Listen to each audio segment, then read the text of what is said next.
নমস্কার বন্ধুরা, PND kitchen চ্যানেলে আপনাদের সবাইকে স্বাগত। আজকে আমি আবার একটা নতুন রেসিপি নিয়ে চলে এসেছি। সেটা হচ্ছে পনির বাটার মশলা। অনেক রকমভাবেই তো খেয়েছেন, একবার আমার মতন করে একবার বানিয়ে খেয়ে দেখুন, সত্যি মনে হবে হোটেলের স্টাইলে খাওয়া। চলুন তাহলে রেসিপিটা শুরু করা যাক। আমি আজকে বানাচ্ছি পনির বাটার মশলা। এখানে আমার 100 গ্রাম পনির আছে। এইবার আমি এখানে 3টে লাল টমেটো নিতে হবে, তাহলে ভালো হবে। আমি এখানে 3টে ছোট ছোট টমেটো কেটে নিয়েছি। 3টে লাল ছোট ছোট টমেটো দিয়েছি, একটা কাঁচা লঙ্কা আর 2টো লাল লঙ্কা। এইগুলো আমি এখন পিষে নেব।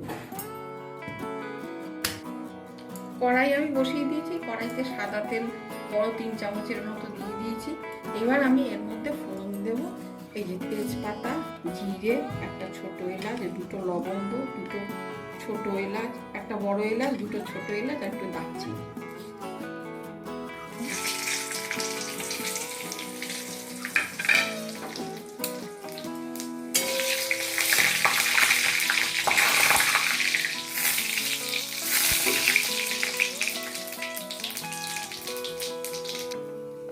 এবার আমি এর মধ্যে দেবো একদম কুচি করে কেটে রাখা 2টো ছোট ছোট পেঁয়াজ।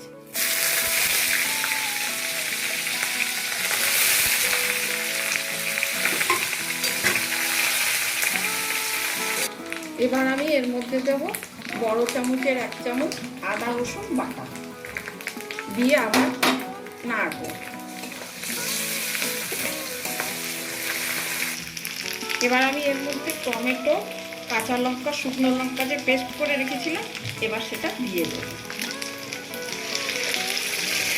ফ্লেমটা কিন্তু মিডিয়ামে করে রাখতে হবে, ফ্লেম বাড়ালে কিন্তু মশলাটা পুড়ে যাবে।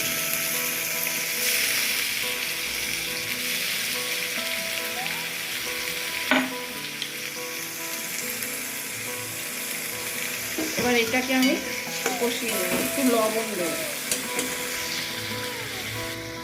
এবার এর মধ্যে দেবো পরিমাণ মতো লবণ।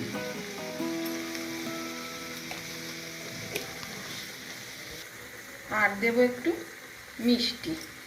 বন্ধুরা, আমি অনেক জায়গায় খেয়েছি, কিন্তু অনেকে মিষ্টি দেয় না, কিন্তু আমার মিষ্টি দিলে খুব ভালো লাগে। একটু মিষ্টি মিষ্টি লাগলে বাটার পনির মশলাটা ভালো লাগে, তাই আমি একটু মিষ্টি দিলাম। আপনাদের যদি পছন্দ না হয় আপনারা দেবেন না। এবার আমি এখানে কত মশলা নিয়ে নিয়েছি। বড় চামচের 1 চামচ ধনে, ছোট চামচের 1 চামচ জিরে, ছোট চামচের 1 চামচ লাল লঙ্কার গুঁড়ো আর অল্প হলুদ। এবার আমি এর মধ্যে দেব অল্প এই বড় চামচের 1/2 চামচ কসুরি মেথি। এবার এটাকে একটু জল দিয়ে পেস্ট করব, হয়ে গেলে ভালো হবে। পেস্ট করে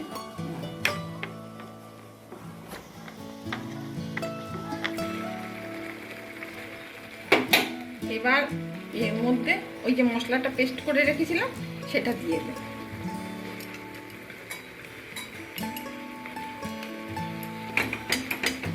দিয়ে কষিয়ে নেব।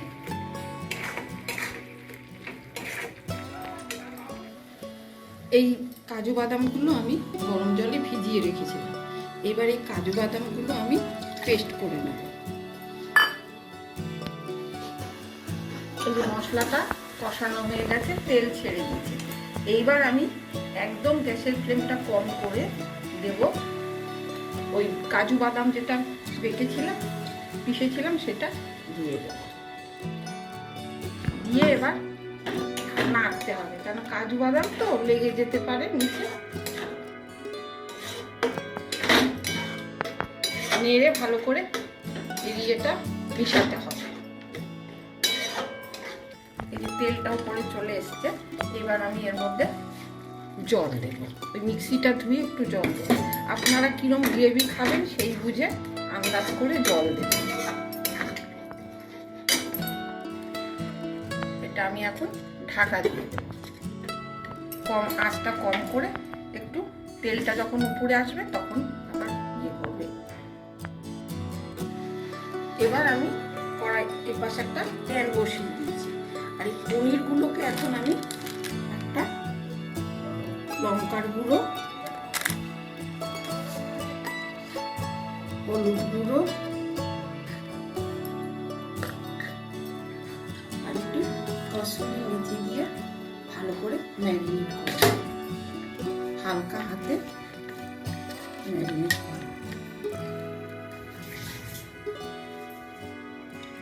এবার আমি বাটার পনির মশলা এবার আমি এর মধ্যে দিয়ে দেব বাটার, আর দেব অল্প তেল।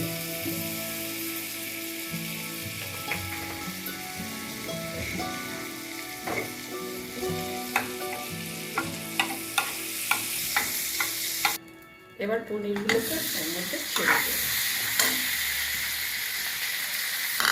দিয়ে অল্প ভাজা ভাজা করে নেব। পনিরগুলো আমার ভাজা হয়ে গেছে, এইবার আমি এই পনিরটা এর মধ্যে দিয়ে দেব।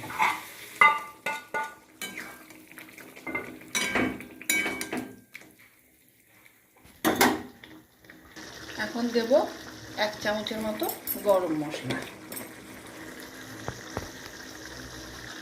আর দেব ফেটিয়ে রাখা ক্রিম। এইভাবে বানিয়ে খেয়ে দেখবেন বন্ধুরা, অসাধারণ লাগবে। অনেক তো খেয়েছেন সবাই, একবার এইভাবে একটু আমার স্টাইলে বানিয়ে খেয়ে দেখবেন। আমার এই পনির বাটার মশলা রেডি।